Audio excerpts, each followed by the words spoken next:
Hello friends, welcome to mom's kitchen Banu. இன்றைக்கி சட்டுன்னு 5 நிமிஷத்தில் செய்கிற மாதிரி ஒரு ஜீரா ரைஸ் எப்படி செய்யுதுன்னு தாங்க பார்க்க போகிறோம். வாங்க இப்போ வீடியோக்குள்ளே போகலாம்.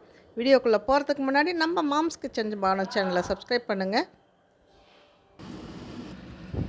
இப்போ ஆயில் ஒரு 3 ஸ்பூன் அளவுக்கு ஊற்றிக்கலாம்.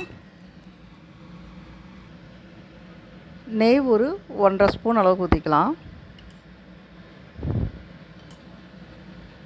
இதில் ஆல் ஸ்பைசஸ் போட்டுருக்கு. பட்டை, கிராம்பு, ஏலக்காய், மிளகு, ஜீரகம், பிரியாணி இலை, கல்பாசி, அன்னாச்சி முக்கு எல்லாமே போட்டிருக்காங்க. ஆல் ஸ்பைசஸ் இது எல்லாத்தையும் போட்டுக்கலாம்.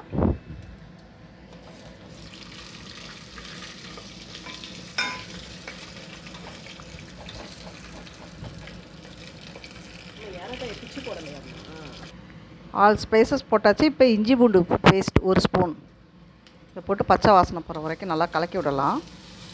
இந்த புதினா ஒரு கைப்பிடி அளவு, கொத்தமல்லியும் ஒரு கைப்பிடி அளவு போட்டு வதக்கிக்கலாம். புதினா கொத்தமல்லி நல்லா வதங்கிடுச்சு. இப்போ தண்ணி ஊற்றிக்கலாம்.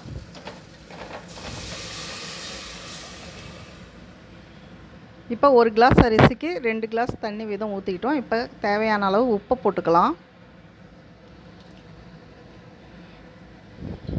நீங்கள் எவ்வளோ அரிசி போடுறீங்களோ அந்த அளவுக்கு 1க்கு 2 அந்த அளவுக்கு தண்ணி ஊற்றிக்கலாம். தண்ணி நல்லா கொதிக்குது. நம்ம இதுக்கு அரிசியை போட்டுக்கலாம். இப்போ குக்கரை மூடி வச்சுட்டோம். 2 விசில் வச்சுக்கலாம். சாதம் ஒன்றோட ஒன்று ஒட்டாமல் நல்லா பொலன்னு வந்திருக்கு பாருங்கள். இது mutton gravy, chicken gravy, mushroom gravy எல்லாத்துக்குமே இந்த ஜீரா ரைஸ் ரொம்ப நல்லாயிருக்குங்க. மறக்காமல் வீட்டில் ட்ரை பண்ணி பாருங்கள். நம்ம சேனலை சப்ஸ்கிரைப் பண்ணுங்கள். தேங்க்யூ. தேங்க்ஸ் ஃபார் வாட்சிங்.